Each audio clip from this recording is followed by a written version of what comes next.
This is a fantasy football update from Monday, November 11th. If you're looking for the pickup cheat sheet, the injury cheat sheet, or the underdog cheat sheet, it's all on the same cheat sheet. And it's down in the show notes right now as a part of the Mayo Media newsletter. That is free to join. You smash a like and sub to the channel while you're here. And if you're ever looking for the full week recap, we do that on Mondays with the power rankings with Jake Seeley, and on Sunday evening on PME Live at 7:15 p.m. Eastern Time, me, myself, and Cust went over each of the important notes from the day. That's out on the audio and video feeds right now. All right. Monday Night Football, the Rams are favored by 2.5 points at home against the Dolphins. And the biggest question that we have right now is whether or not Tyreek Hill is going to play. This we do not know for certain as of this recording, at least. And when we get to the underdog picks, there are no Miami Dolphins receivers on the boards because no one really knows whether or not he's going to play. He is leaning in to play. If his social media is any indication, he's playing in this game. But I thought that Nico Collins was going to play on Sunday Night Football as well. And then all of a sudden, an hour before the game, we find out he is a no-go for that game. So have a contingency plan in place. Hopefully, in your season-long lineups, you move Tyreek Hill into your flex to give you a few more options depending on the league size that you're in. If he doesn't go, Demarcus Robinson probably becomes the best pickup. Jonnu Smith, if you have him in your flex, you can replace him with a tight end. Odell, Washington on Miami, but it'd be Demarcus Robinson or Jonnu Smith for me of available options that you can move in to replace Tyreek Hill right now in that game. Additionally, the Miami defense, because they haven't played yet, are available to pick up in some leagues. If you need a defense for next week, I would recommend that. They're at home against Las Vegas, and you get them for free right now if you have the bench space, and that way you don't have to concern yourself about waiver wire pickups. I don't have them as the number one streaming defense, but they are inside the top three, so if you do need a defense, you can pick up Miami right now. Underdog picks for Monday Night Football. It's barren right now because we don't have those Dolphins receivers on the board. But more on that in a minute for the play. But if you use code Mayo right now at Underdog, you'll get a deposit bonus of up to $1,000 and a Matthew Stafford free pick for Monday Night Football. And you can use that free pick to your advantage, but you didn't even need it this week because we just hit winners basically every single day and multiple on some days in week number 10, starting with the best bet show. Hit 2 Thursday Night Football guys, and boom, Jonathon Taylor comes through for us on Sunday. The picks in the newsletter for Thursday Night Football, that was also a nice winner for us. The Munich game, boom, there's a quick 6-1, and the main play on Sunday also comes through. It was just a fantastic week. So hopefully we can keep that rolling. I do have a two-banger set up. It pays 3.15 to 1 on Underdog right now, and it's pretty simple. Devin Achane, higher than 0.5 touchdowns. As long as he finds himself into the end zone, he will become a winner. I like Achane in this spot. He is probably the best fantasy play. He and Kyron Williams from this game. And then fantasy points-wise, Cooper Kupp, 13.3 fantasy points, going higher on that as well. If he can find his way into the end zone, he's most definitely going to get to this number. But even if you end up getting a 7 for 100 game from Cooper Kupp, you're still looking at a higher on 13.3 for him as well in this game. So put in $10, win $31.50 off your $10. Or if you use code Mayo right now and use that free pick for Matthew Stafford, you turn it into 6.5 to 1 very quickly. So a nice bonus to you if you're thinking about getting in on the Underdog game right now. Do that with code Mayo. Running back injuries that we saw sustained in week number 10. Najee Harris has an ankle injury. That's why we saw so much Jaylen Warren towards the end of the game, and that fumble that he had near the goal line, which he really should have been stopped due to forward progress. But alas, this is what happens. Not quite sure at the extent of Najee's ankle injury. If it's high ankle, he could be out like 3 weeks, and then you'll really want Jaylen Warren on your team. So monitor his status throughout the course of the week. Spoiler alert, Warren is number 1 in the pickup rankings. Miles Sanders exited the Germany game with an ankle injury. Now, if there's ever a place to get hurt, it's probably Germany, since guys fly over there to get the blood spinning stuff anyway. So probably good for Miles Sanders. I wouldn't expect to see him too much anyway. Not that you cared about Miles Sanders for your fantasy team. Chuba Hubbard hurt his knee, dislocated it, and then it came back in, then he kept playing in the game. Apparently it's a thing that happens to him. But Jonathan Brooks did not play in that game. Now Carolina goes on its bye week, so Jonathan Brooks should be active coming out of that. They did re-sign Miles Sanders. They're still going to use Miles Sanders, but I would not anticipate very many 95% touch games out of the backfield for Miles Sanders anymore. It's probably going to be like a 60-40 split, hopefully at best for Chuba Hubbard, but I would be looking for different options at this point. Tank Bigsby exited the game for Jacksonville against Minnesota after 2 carries. He did return, but he never saw the field again, so we'll have to monitor him throughout the course of the week as well. Brian Robinson seems to be getting worse with this hamstring injury. That's now 2 weeks in a row he's missed. I wouldn't be shocked if he missed Thursday night against Philadelphia either. So more Austin Eckler in your life in that regard. Jamaal Williams missed the Saints game with his groin injury again. Mimsy was the one who was backing up Alvin Kamara in that game. So the running back pickups for the week. Jalen Warren's number 1. Audric Estime just took over the Broncos' backfield. Now, is that because they were up the majority of that game and they decided to feed him? He played more than double the snaps of Jaleel McLaughlin and Javonte Williams. If that was the reverse situation and they were behind in that game, would we see that much Estime considering he saw 0 targets out of the backfield? That I am not sure of. I think it's going to be a hot hand approach in Denver, although it makes him a pretty good pickup. So he's at number 2 because everyone else is essentially a handcuff. Ray Davis, Zach Charbonnet, Blake Corum, Gus Edwards, who is back and looked pretty good for the Chargers and took away a little bit from the overall workload of J.K. Dobbins, something to monitor. Jerome Ford, Braylon Allen, Tyler Algier, Roschon Johnson, especially now with Khalil Herbert in Cincinnati, that he is the primary backup to DeAndre Swift in that backfield now. So it's Warren and Estime then, guys that you probably would have owned already if you were playing in a serious league. Wide receiver injuries. Obviously, Nico did not play on Sunday Night Football. I would expect him back this week in week number 11. So fingers crossed that happens. Keon Coleman and Amari Cooper both missed the Bills game.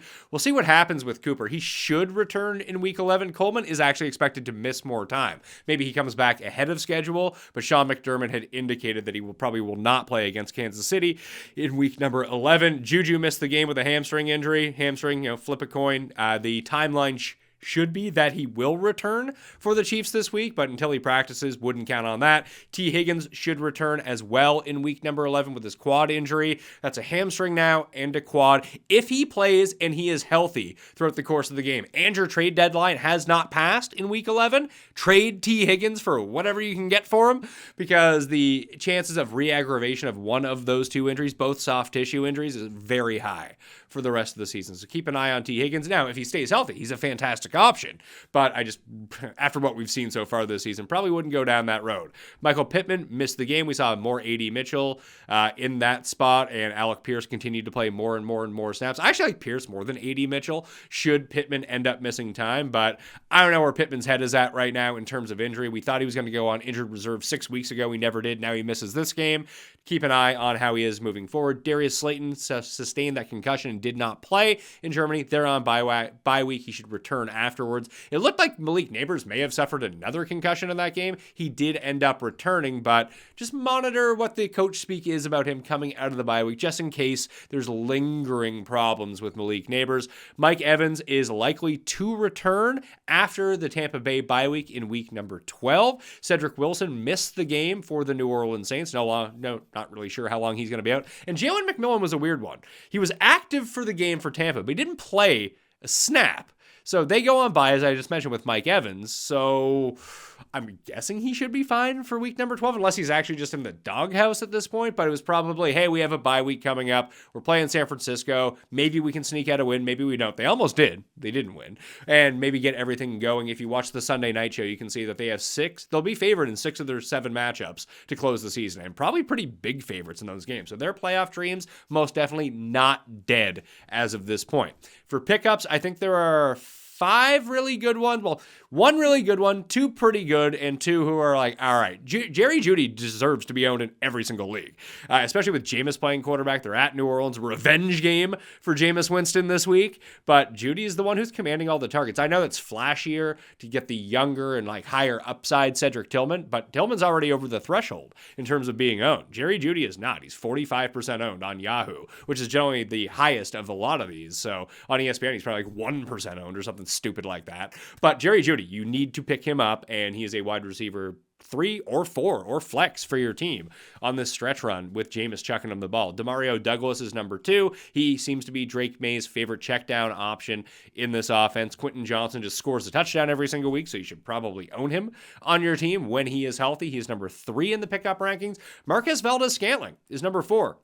Wouldn't expect 2 touchdowns and over 100 yards on the Saints now, but it's funny. Week 1, he steps in, and the Saints offense starts to go a little bit more the moment they have that stretch player back in their offense. Their offense has been anemic since Shaheed went down. Who knew that Shaheed was actually the linchpin of making that offense go boom? But now that they have their vertical threat back, they can actually do a few things underneath. So Valdez-Scantling, has passed Tipton already. Cedric Wilson, no idea when he's even coming back. So not a bad, in a 12-team league, you probably don't need him, but maybe there's upside purposes that you could use him. But 14-team and larger, yeah, go pick up MVS right now. Ricky Purcell at number 5 is the other player that you can potentially pick up. He seems to have a big boost in terms of upside should anything happen to Juwan Jennings or Debo. I mean, those guys aren't the beacons of health. They're both coming off of injuries. But even against Tampa Bay, it was Jennings who played the most snaps, then Debo. Purcell scored the touchdown, but it was much lower down the list. Other than that, you got your Demarcus Robinson, Leggett, Jalen Coker, Jalen McMillan, all speculation guys deeper down the list. If you play in deeper leagues, they're worth owning. In shallower leagues, not so much. For tight ends, Sam Laporta and Dalton Kincaid both exited the game. They both could be fine. Again, it's still too close to the injuries actually happening to know what's going on. Isaiah Likely missed the Thursday Night Football game last week, the hamstring injury. He might be out another week in week number 11 against the Steelers. We'll wait and see on that. If he is out, you'll want to play Mark Andrews. That seems to be a 1v1 correlation with this stuff. Tight end pickups, Hunter Henry was brutal against Chicago, but he's still the best pickup at tight end who is still available. Zach Ertz is number 2. Noah Fant, if healthy, coming off the bye week would be number 3 for me. Then Mike Gesicki with T. Higgins returning. Although I mentioned with T. Higgins, if he gets re-injured again, you'd probably want Mike Gesicki as a top 12-ish tight end, top 14-ish tight end, then Conklin and Jonnu Smith for deeper leagues. At quarterback, Trevor Lawrence might miss the rest of the season. He might be back next week. Probably going to miss the rest of the season, which kind of kills everyone on Jacksonville. Not that Jacksonville was great anyway, but Brian Thomas is still dealing with his injury. Probably is a few weeks to go before he's fully recovered from that chest. But now with Mac Jones throwing on the ball, whoa! Not a great scene. Not a great scene for my guy Parker Washington either, with a big 0 on the board. Even Evan Ingram could barely muster his way to 10 PPR points. And dude's usually good for like 6 or 7 catches. Not with Mac Jones, because he reeks. Maybe in week 2 of Mac Jones, we'll see something a little bit better.